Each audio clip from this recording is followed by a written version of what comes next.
E esse é um assunto que merece nossa atenção. E quando eu olho para esse grupo aqui reunido, deputado, eu vejo a Constituição sendo cumprida. O artigo 194 da Constituição, que fala sobre a Seguridade Social e fala da importância de ser um assunto discutido por trabalhadores, por pensionistas, por empresários. Isso não pode ser um assunto discutido por um grupo pequeno de homens brancos e ricos. A gente hoje em dia vive um país onde as discussões estão concentradas num grupo pequeno de homens brancos e ricos para decidir o futuro de uma nação que é em sua maioria de mulheres, negros e pobres. E isso já começa de uma maneira errada. Eu realmente acredito que as pessoas que estão no governo, que defendem essa reforma, que boa parte delas querem o melhor para o seu país. Como nós, que somos contra a reforma, também queremos o melhor para o nosso país. Como é que pode eles quererem o melhor para o país e nós queremos o melhor para o país? Siddhartha, personagem do livro de Hermann Hesse, que foi prêmio Nobel, lembra-se da grande obra Siddhartha? Ele fala que o oposto de toda verdade é também uma verdade. Estamos os dois com uma verdade de querer o melhor para o nosso Brasil. Qual a única diferença e como é possível que os dois queiram o melhor para o nosso Brasil? A diferença é o que a gente chama de nosso Brasil. Isso aqui, para mim, é o nosso Brasil. São trabalhadores rurais, são empresários, são políticos, são pessoas de direita, de esquerda, de centro, são aposentados, trabalhadores e desempregados discutindo o mesmo tema. Isso sim é o Brasil. E aí, trazer uma discussão em cima de argumentos, deputado, porque virou uma discussão em cima de pessoas. Como me permita a ousadia falar, muitas vezes a discussão política acaba descambando. E numa discussão que acaba se tornando uma discussão de pessoas, você pode conseguir destruir uma pessoa no nível pessoal que tem um argumento melhor do que o seu para o país. E se você faz isso, você sai da discussão aparentemente como vencedor, mas se você quer o melhor para o seu país, você saiu como um grande perdedor, porque você não deu a chance do melhor argumento vencer. Os samurais japoneses, eles não se importavam em ganhar ou perder uma batalha, porque eles sabiam que eles estavam ali debatendo, lutando em prol da arte, em prol da técnica. E se estamos aqui em prol de um país melhor, temos de dar a chance ao contraditório, temos de ouvir o argumento, porque se perdermos um argumento, porque surge um argumento melhor pelo bem do país, significa que perdemos, mas saímos como grandes vencedores dessa discussão. Então, que saibamos nos manter fiéis aos argumentos e nesse nível transpessoal, além do pessoal. A gente vive uma das poucas discussões do país que envolve 100% dos brasileiros. Muitas discussões que vão para ser debatidas na Câmara ou no Congresso de uma forma mais ampla são decisões que podem impactar grupos grandes ou grupos menores, e isso não tira a importância das decisões, não. Mas essa é uma decisão que diz respeito a todo brasileiro e que diz respeito também ao caminho que a gente está escolhendo tomar como nação. Lembrando que o Estado, representado aqui pelos senhores e senhoras, é a pessoa jurídica que representa a nação. E nação, o grupo. É esquisito falar de nação no Brasil hoje em dia quando a gente lembra que nação é o grupo. E a gente cada vez mais quer dissociar o grupo, dissolver os sindicatos, reprimir as reuniões, reprimir os grupos manifestantes, os tais direitos individuais que tanto se fala no Brasil. Direitos individuais? Que direito individual tem quem nasce na periferia dentro de uma favela, se não ter a sorte de ser escolhido por um emprego e ganhar um dinheiro que não dá a ele nenhuma outra opção, se não comprar o mínimo que ele precisa para sobreviver? E isso tem tudo a ver com essa reforma da Previdência. Estamos discutindo uma reforma da Previdência em nome de um déficit que o Brasil tem e que coloca-se como o maior problema para o crescimento do país. Fechamos ano passado com um déficit de mais de 100 bilhões de reais, não da Previdência, o déficit das contas primárias do governo. O que ele arrecada menos o que ele gasta, e aí vem a parte já curiosa, excluindo juros. Excluindo juros. Esse excluindo juros é ótimo, ou seja, os juros são sagrados. O dinheiro dos bancos, esse não se toca. E quando a gente fala assim, parece, olha lá, foi o comunista falar. Já quer dar um calote na dívida. Eu estava falando com um deputado, agora há pouco, falando, é curioso, né? Porque quando a gente fala do Estado sentar na mesa para renegociar suas dívidas e pagar menos juros, as pessoas te chamam de caloteiro. As pessoas falam que você quer quebrar um acordo. As pessoas falam que você é irresponsável.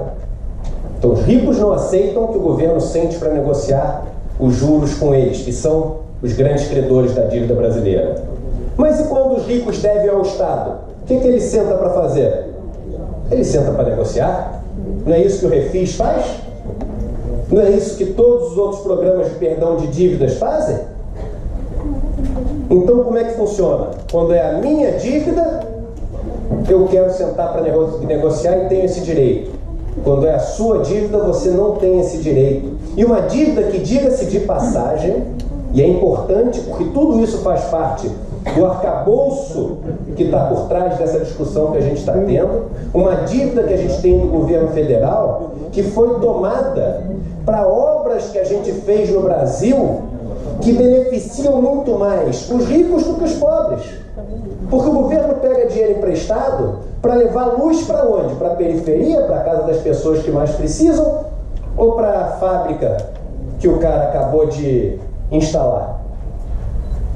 Então olha que curioso esse país que a gente vive, onde as pessoas mais ricas, ao invés de investirem o dinheiro delas, elas encontram um mecanismo que ninguém percebe, que é um mecanismo de emprestar dinheiro para o Estado fazer a obra para ele, que ele teria que fazer, que ele é o único beneficiado, e além disso, o Estado ficar pagando juros em cima dessa dívida, ou seja, ele faz a obra dele, não é nem de graça, é recebendo, ganhando dinheiro para fazer a obra dele. Essa é a história do país? Essa é a história do nosso país? E aí esse endividamento chega num ponto que joga o país no déficit.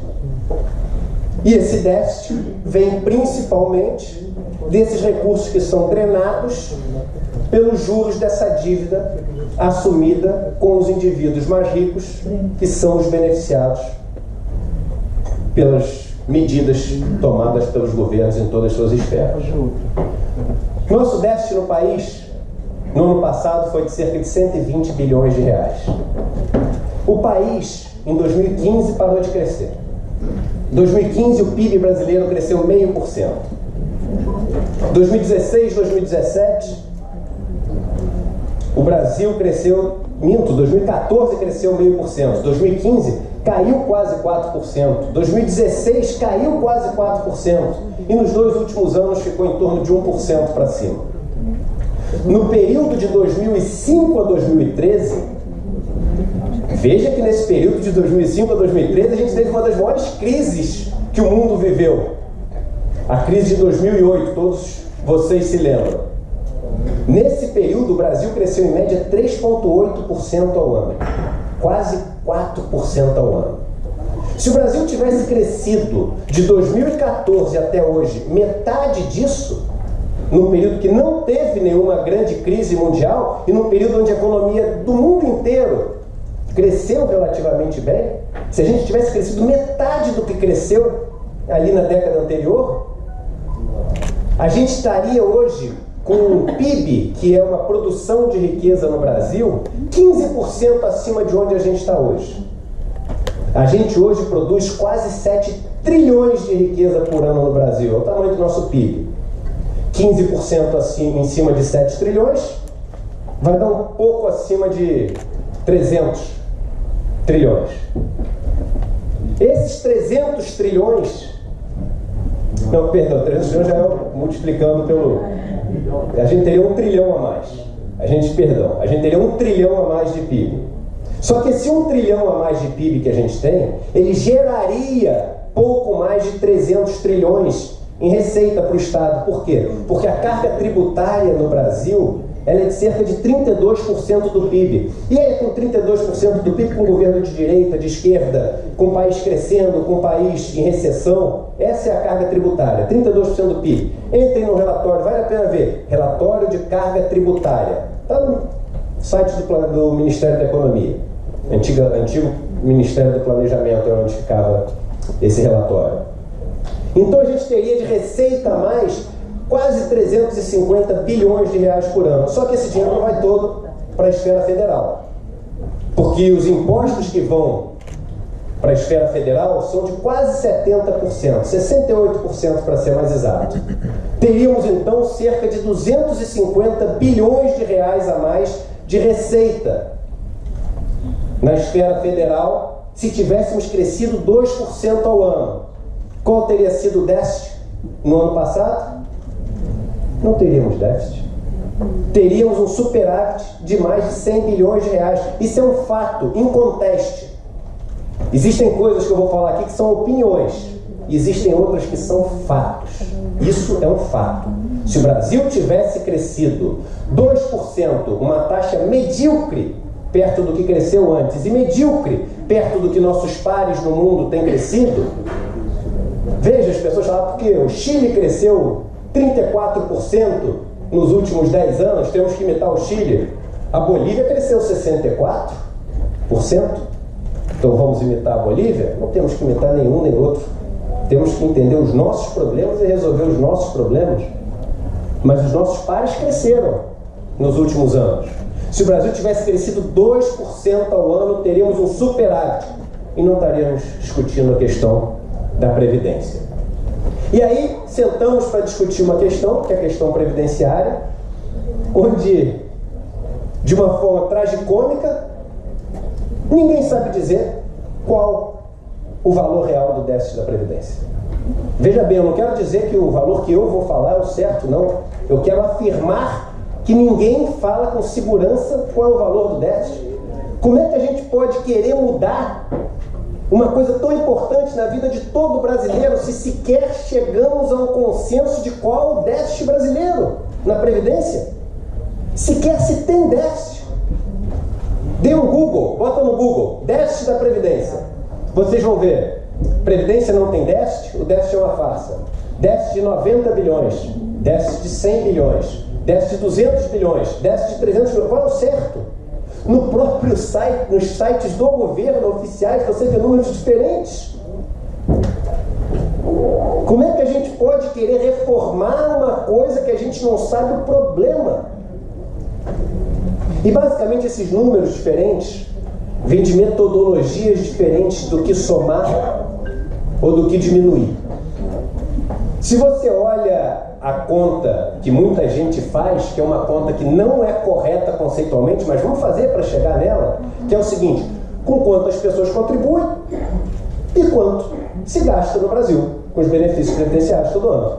Então as pessoas pegam a conta, quanto que contribui, quanto que gasta. Quando você faz essa soma, você tem um déficit, ou seja, no ano passado, pagou-se mais em benefícios cerca de 190 bilhões de reais do que se arrecadou de benefícios.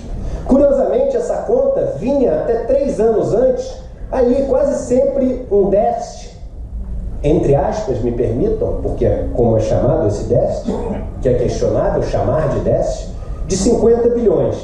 E aí de 2014 para cá, ele explode. de 50 bilhões para 190 milhões. Ora, o que aconteceu de 2014 para cá? Foi muita gente que envelheceu no Brasil e a gente não percebeu? Tinha uma fila de pessoas que iam virar idosos todos em 2015 e 2016. Teve um ano, há 30 anos atrás, que todo mundo nasceu junto, tinha fila nos hospitais de maternidade. Foram anos normais em termos demográficos. Eles foram anormais em termos de crescimento, é óbvio. Não existe dúvida quanto a isso. O que faz você sair de 50 para 190 é passar a ter um desemprego enorme no Brasil, uma informalidade enorme no Brasil e um desalento enorme no Brasil. E com isso, as contribuições deixam de crescer ou na margem até diminuem. E os benefícios previdenciários continuam crescendo, porque todo ano algumas novas pessoas entram no sistema para receber seus benefícios. Tão simples quanto isso. E esse número, esse déficit, que só leva em conta os benefícios e as contribuições do empregado e do empregador, ou seja, aquilo que você contribui lá no seu contra-cheque e que o patrão contribui no contra-cheque. Se você separar os dois subgrupos, que são o rural e o urbano, você já tem outra visão também. Porque olhar a média é um perigo, gente. Einstein falava uma frase que eu adoro, que ele fala: a média é um perigo. Se você tiver com o seu corpo metade no freezer, metade no forno, na média você está na temperatura ambiente. Na prática você está morto. Esse é o perigo de olhar a média. Quando você olha e separa os dois grupos, o grupo dos trabalhadores urbanos até 2015 teve superávit em vários anos. Já o trabalhador rural, ele tem isso que as pessoas chamam de um déficit grande.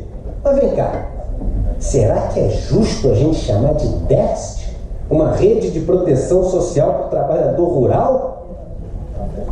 Que começa a trabalhar com quantos anos, meus amigos? 8? 10? 12?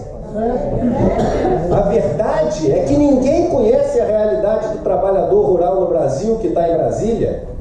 Ninguém.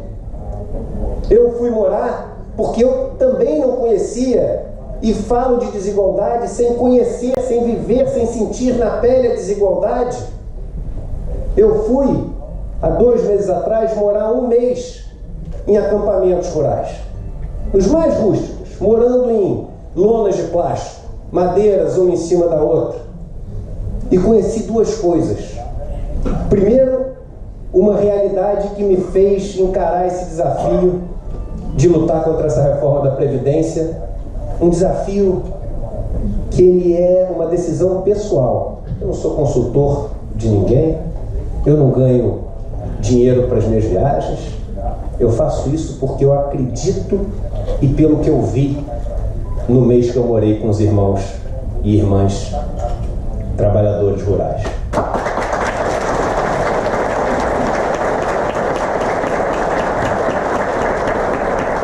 Eu falo isso de coração, deputado, porque quando você tem a habilidade de responder sobre um assunto, de ser voz para quem não tem voz, essa habilidade de responder tem um nome, chama-se responsabilidade.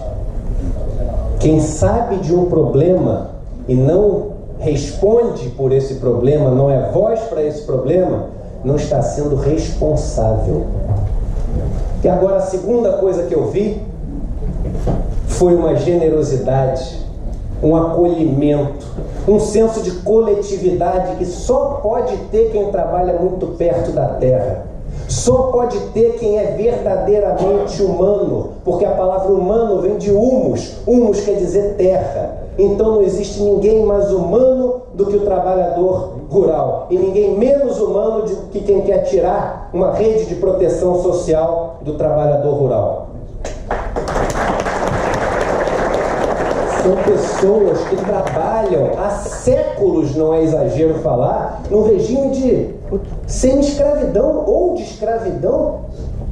São pessoas que põem mais de 80% dos alimentos na mesa da família brasileira são pessoas que dependem de fatores que eles não controlam.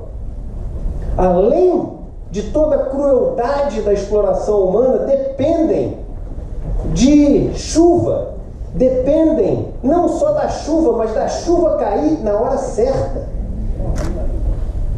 Como chegar para essas pessoas que nos alimentam, para essas pessoas com as quais temos uma dívida social enorme, com as quais tivemos a coragem de enfrentar um regime militar derramando sangue e colocar uma rede de proteção social falando o seguinte: vamos, quando vocês se tornarem mais velhos, dar só o que vocês merecem, o mínimo de condições para vocês que desgastaram essa força de trabalho muito mais do que a gente, a condição, já que não tem a propriedade da terra, já que não são donos dos meios de produção, e a vocês não sobrará nada, senão aquilo que dermos, porque não vamos poder trabalhar, não são donos da terra, vão sobrar com o quê?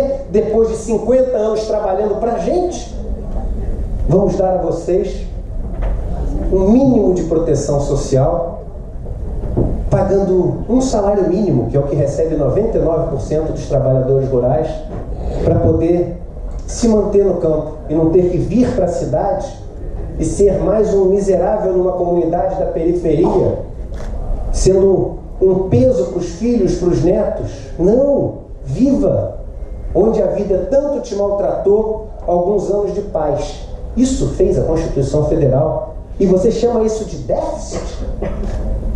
Isso é um déficit? Uma senhora de um dos acampamentos rurais que eu fui, olha que inteligência intuitiva. Os trabalhadores rurais são 10 vezes mais inteligentes que qualquer trabalhador de escritório que você entrar aqui no centro da cidade. Eles fazem o processo do começo até o final, eles sabem o que é risco, eles sabem o que é investimento, eles vivem economia. Economia significa economia, gestão do lar, em grego. Se eles errarem uma questão de economia, não é que nem alguém que faz economia na faculdade e tira 9 em vez de 10. Se eles errarem uma questão na economia da vida, eles morrem. Eles têm que tirar 10 todos os meses nas provas de economia que se colocam para eles. E eu vi uma senhora marcada pelo tempo, com 63 anos de idade, falando o seguinte: como assim dizem que tem déficit na Previdência? Como assim dizem que eu não contribuí? Se desde 7 anos de idade eu compro cadernos, compro lápis, compro comida e os impostos que estão nessas coisas todas, ela está muito mais certa do que o nosso ministro da Economia. Muito mais certa. E demonstra uma inteligência intuitiva muito maior do que a maioria dos agentes que estão discutindo esse tema. Porque o artigo 195 da Constituição diz, completando o 194, que diz da necessidade de diversidade de financiamento, o artigo 195 diz o seguinte: de onde vem? Então ele explicita, não dá para ser mais claro. Ele fala o seguinte: vem da contribuição do empregado, do empregador, que é o que vocês veem nas folhas, vem das receitas e do lucro das empresas, que são CONFINS, PIS, PASEP, CSLL. O que quer dizer CONFINS, gente? Contribuição para financiamento da Seguridade Social. Como dizer que isso não deve ser levado em conta para calcular o déficit, se o nome da contribuição não é tributo exatamente, para poder ficar ali no âmbito federal? Contribuição para o financiamento da Seguridade Social. O que é Seguridade Social? Saúde, Previdência Social e Assistência Social. Quando você soma o que a Constituição diz, você vê que até 2015 não existia déficit na Previdência Social. Na Previdência não, perdão, na Seguridade Social. Não existia. E aí, de 2015 para cá, temos sim um déficit. De novo, porque todo mundo ficou mais velho? Não. Porque com toda essa população desempregada, trabalhando na informalidade, etc., você tem menos consumo também. Quando você tem menos consumo, você tem menos tributos, contribuições arrecadadas com esse consumo. É só olhar os números, até 2014 é uma coisa, em 3 anos muda completamente. A única coisa que mudou foi a velocidade de crescimento da economia brasileira. Só isso. E aí, todos os anos que deu superávit, você pegava um pedaço desse superávit, daquelas contribuições que eram as não previdenciárias, ou seja, que não eram aquela do empregado, do empregador, e você tirava um pedaço para pagar outras contas do governo, inclusive juros. Qual era o nome disso? DRU, desvinculação das receitas da União. Como é que você cria uma coisa que desvincula a receita de uma coisa que é deficitária? É claro que não era deficitário, você não cria, você não desvincula dinheiro que não existe. A DRU é a prova da estrutura superavitária que tem a Seguridade Social brasileira até 2014, 2015. E aí o governo, querendo resolver um problema fiscal, querendo garantir o pagamento dos juros das pessoas que emprestaram dinheiro para os bancos, que não são essas aqui as pessoas que emprestaram dinheiro para os governos, são as pessoas que representam o 1, 2% mais ricos do país. O governo chega e fala assim, temos que fazer um arroz. Vamos fazer aonde esse arroz? Onde é que ainda tem algum dinheiro para tirar? Ali, ó, das pessoas mais velhas. É deles que a gente vai tirar. E como é que a gente justifica isso? Bota aí dentro a questão dos estados e municípios, do déficit do regime próprio dos estados e municípios, que não tem nada a ver com o que está na Constituição, nos artigos 194 e 195, que fala do regime geral da Previdência Social. Coloca a questão dos militares também para engrossar o caldo do déficit. E aí a gente engrossa o caldo do déficit e passa limpo em tudo. A média. O perigo da média. Olhe os números que o governo apresenta na PEC. Eu estou falando agora de números do governo. Do 1 trilhão proposto, 84% vem do regime geral da Previdência e de abono salarial. Quando você pega dos servidores que ganham também até 3 salários mínimos e vê quanto do 1 trilhão vem de mudanças na vida de pessoas que ganham até 3 salários mínimos no Brasil, você tem mais de 90% da economia. E eu estou fazendo essa pergunta há vários meses, várias semanas nas minhas redes sociais. Diga quanto da economia de 1 trilhão, alguém do governo, alguém que defende a reforma, diga quanto dessa economia vem de quem ganha até 3 salários mínimos. Nada de resposta. Semana passada veio a resposta. Não podemos dizer, é sigiloso. É claro. E aí, quando chegou num ponto onde não existia mais resposta, o que foi respondido? Mas veja bem, realmente estamos tirando mais dos pobres, mas estamos tirando mais dos pobres porque o número de pobres é muito maior, mas o quanto estamos tirando individualmente de cada rico é muito maior, 10 vezes maior, 14 vezes maior. Olha que argumento leviano. Olha que argumento leviano, como se 100 reais para um rico tivesse o mesmo valor do que 100 reais para um pobre. 500 reais pode fazer a diferença entre viver e morrer para um pobre, entre passar o mês com dores ou passar o mês sem dores, onde conseguir dar o mínimo de alimento para um neto que acabou de nascer ou não dar o mínimo de alimento. 500 reais para o rico não faz diferença nenhuma. Zero de diferença. Isso em economia chama-se a lei da diminuição da utilidade marginal. Quanto mais rico você é, menos utilidade o dinheiro tem em cima. Não são 100 reais comparáveis. Você está tirando os 100 reais de pessoas para quem esses 100 reais fazem toda a diferença. E aí você dá um argumento. Veja bem, mas estamos acabando com os privilégios. Em primeiro lugar, vamos chegar ainda, não estamos acabando os privilégios. Mas justiça, deputado João Paulo, é algo que se soma aritmeticamente? Se você mata uma pessoa justamente, se é que pode se matar uma pessoa justamente, como querem fazer crer agora, nesse país maluco, onde governantes comemoram mortes. Mas, vamos supor, se você prende uma pessoa justamente e prende uma pessoa injustamente, o que você fez é neutro ou é injusto? É claro que é injusto. Se você comete 10 justiças e uma injustiça, o conjunto da obra é injusto.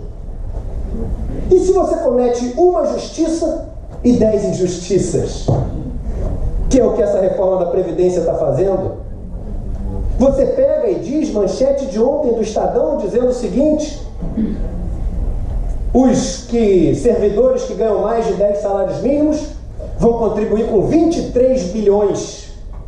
Logo está sendo feito justiça. Calma aí, meu amigo.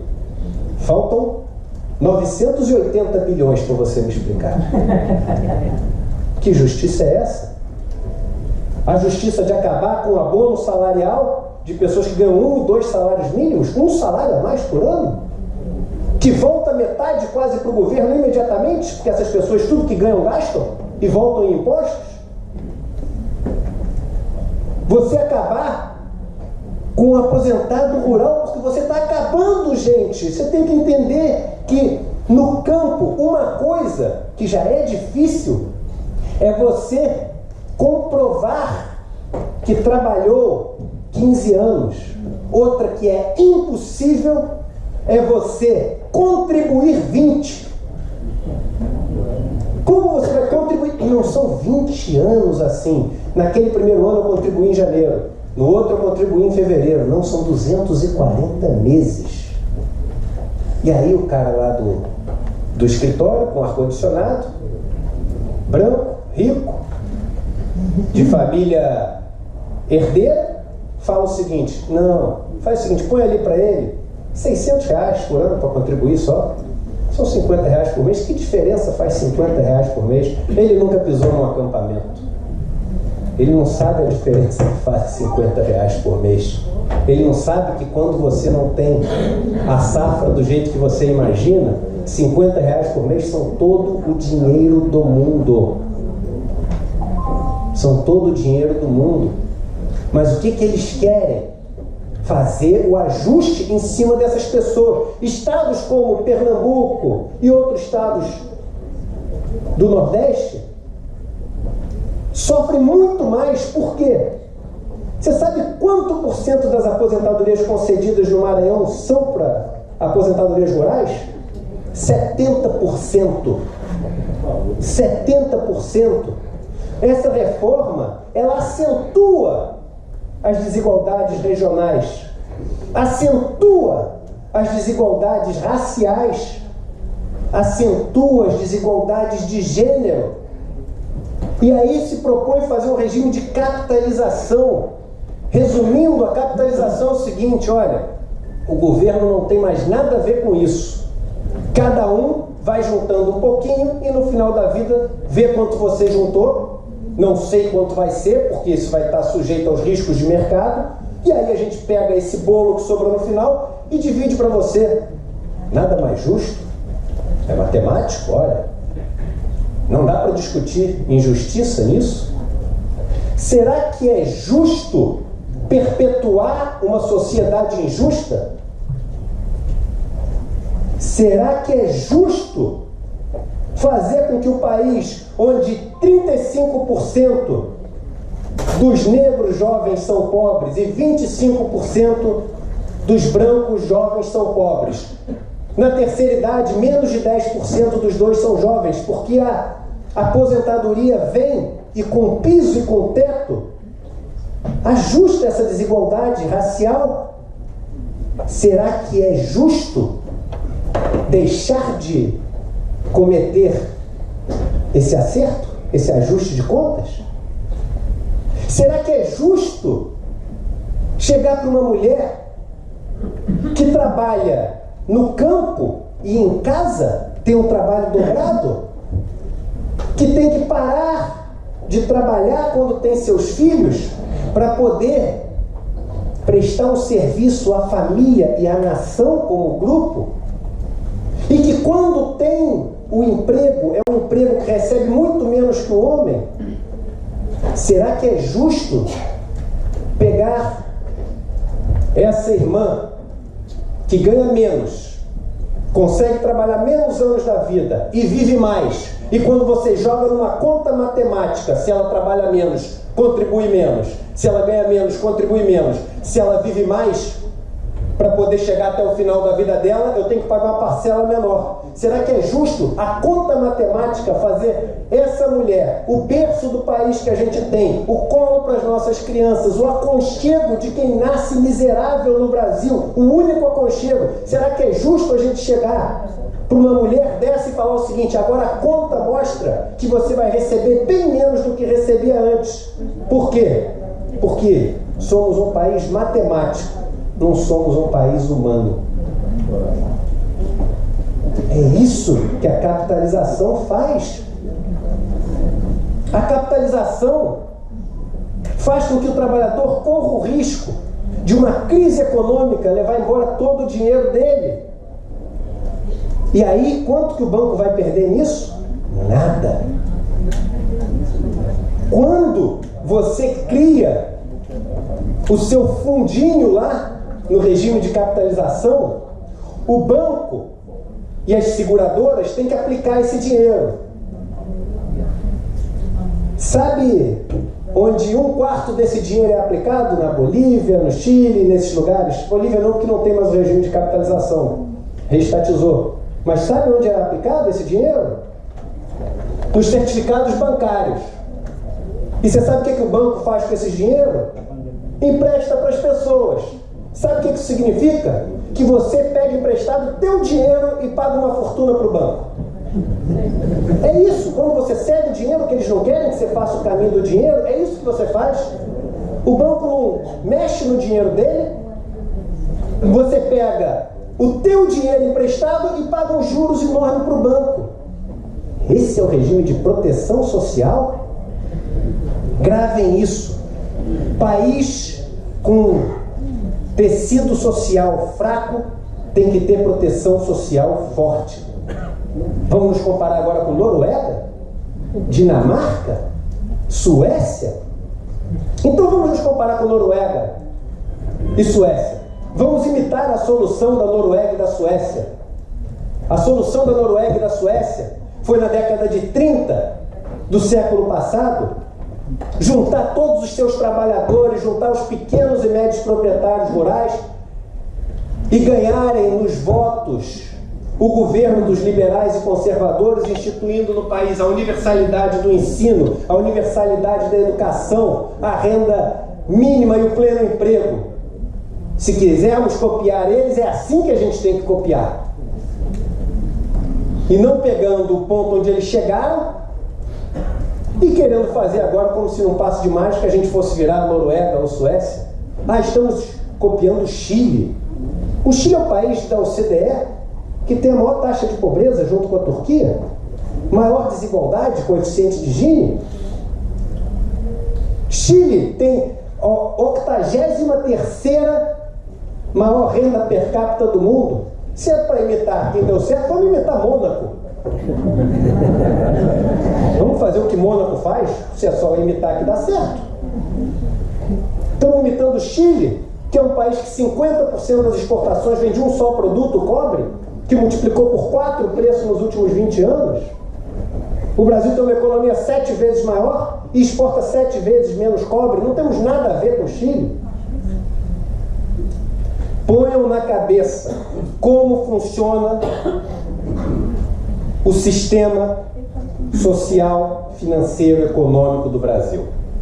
Somos um país que concentra demais, há muito tempo, os meios de produção, as terras e todo tipo de capital. Capital tecnológico, capital intelectual, capital financeiro, concentramos. E temos um contingente de trabalhadores enorme, monstruoso. O problema é que, como no Brasil quem tem dinheiro, quem tem os meios de produção, quase sempre não tem por mérito, tem porque deu sorte de nascer no lugar certo, na hora certa. No Brasil, isso é um relatório do OCDE, que de esquerda não tem nada. No Brasil, 70% do que você é, leia o relatório, A Broken Social Elevator, elevador social quebrado. No Brasil, é um país onde 70% do que você é explicado pelo que os seus pais eram. Um dos países com menos meritocracia do mundo. O que isso foi fazendo? Com que os donos dos meios de produção cada vez se afastassem mais do processo de produção de riqueza. Os nossos ricos não têm ideia de como se gera a riqueza. E toda essa riqueza é gerada pelos pobres. Antigamente, por que a ambição do homem era menor? Diz o Erich Fromm, um dos maiores psicólogos americanos, que faleceu ainda no século passado, se não me engano.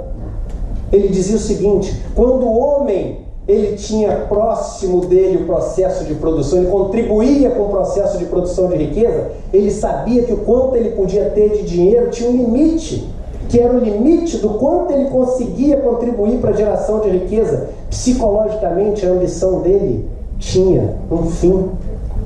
Quando o homem se afasta totalmente do processo de produção de riqueza e não contribui com nada, e a única riqueza que ele tem é fruto da exploração de quem consegue produzir riqueza, a única coisa que limita o quanto de riqueza ele pode ter é o número de pessoas que ele consegue explorar, e aí a ambição dele passa a não ter limite. E é isso que a gente vive no Brasil. Os ricos do Brasil não sabem fritar um ovo, não sabem colocar um tijolo em cima do outro, não sabem se a alface nasce da terra ou de uma prateleira no supermercado. Eles não sabem nada disso.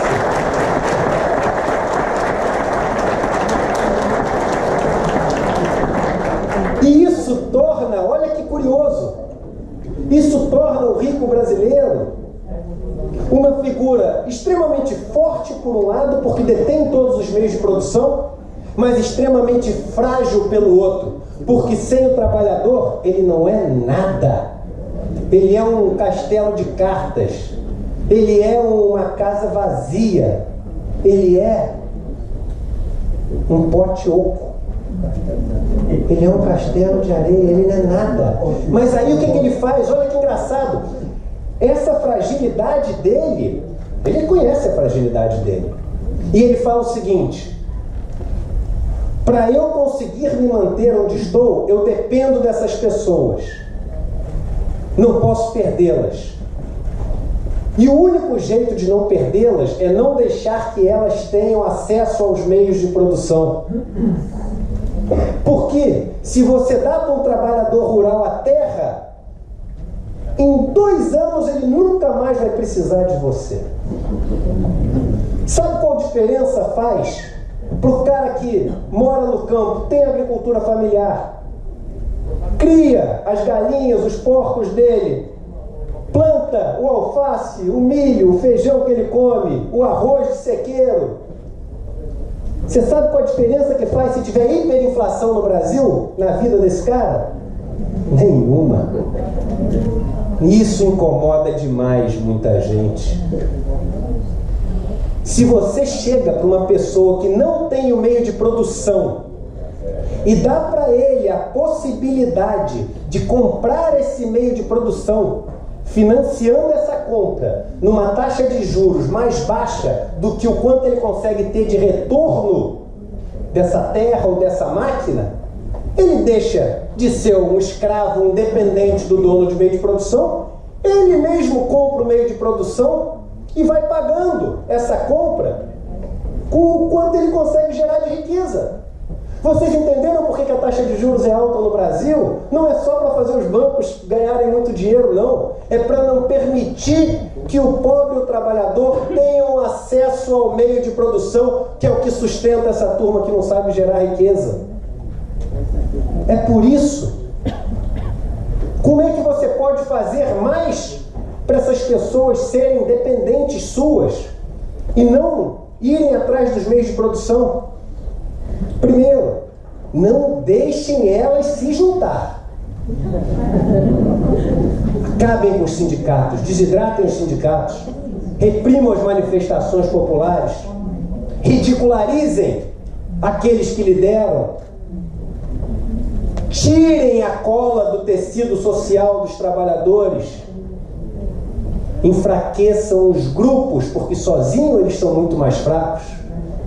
Segundo, tirem todos os seus direitos de trabalhador, para que a única coisa que ele tenha direito seja o salário que eu escolho, do jeito que eu escolho, no meio de produção que só eu tenho.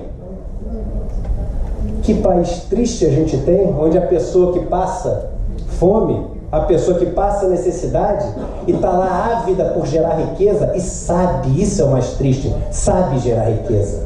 Ela tem a técnica para gerar riqueza, ela sabe plantar, ela sabe construir, ela sabe montar, ela sabe esculpir, ela sabe fazer, mas ela depende da autorização de alguém, que é o único que tem os meios, e cada vez mais na condição dele.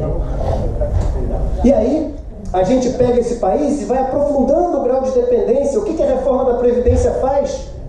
A reforma da Previdência faz o seguinte: olha, você até o final da vida só vai ter um jeito de se manter vivo: continuar trabalhando para mim.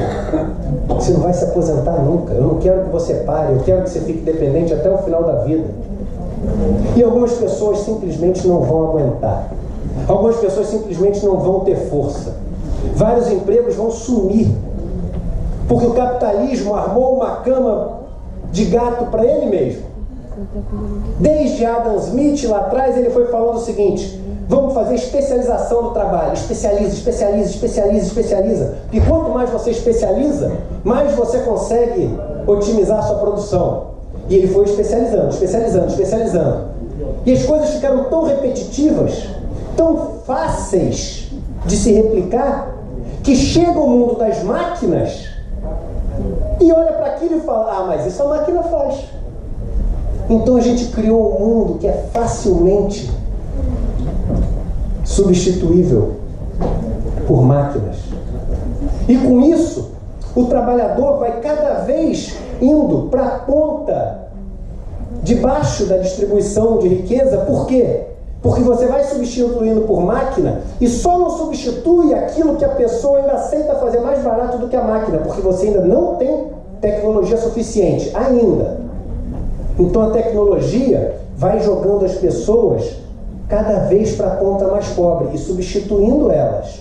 E aí a tecnologia vai ficando mais barata e as pessoas têm que aceitar ganhar menos. E aí esse mundo é o mundo que migra da proteção social para a assistência social, se a gente não tomar cuidado. E aí vem o último alerta. Um mundo que vive de assistência social, como esse para o qual a gente está arrumando sem saber, como esse para o qual a gente está escolhendo marchar, acreditando que estamos fazendo isso para um país que vai nos oferecer mais empregos. Esse mundo que vai viver da assistência social é um mundo que a gente também quer diminuir o papel do Estado, onde a gente quer privatizar, onde a gente quer ter menos rede de proteção social. E aí o que acontece? A gente vai depender da assistência social de quem? Da iniciativa privada. E depender de iniciativa social, da iniciativa privada, de assistência social da iniciativa privada, é querer que em algum ponto seja melhor para essas pessoas que aqueles que estão lá embaixo morram do que continuem vivos, porque uma decisão econômica vai ser sempre uma decisão só econômica. Mas não somos só seres econômicos, somos seres humanos. E é por isso, defendendo a nossa condição de grupo, de nação, de seres humanos solidários, que temos que ser todos contra essa reforma Previdência que está na mesa. É isso que eu tinha para falar.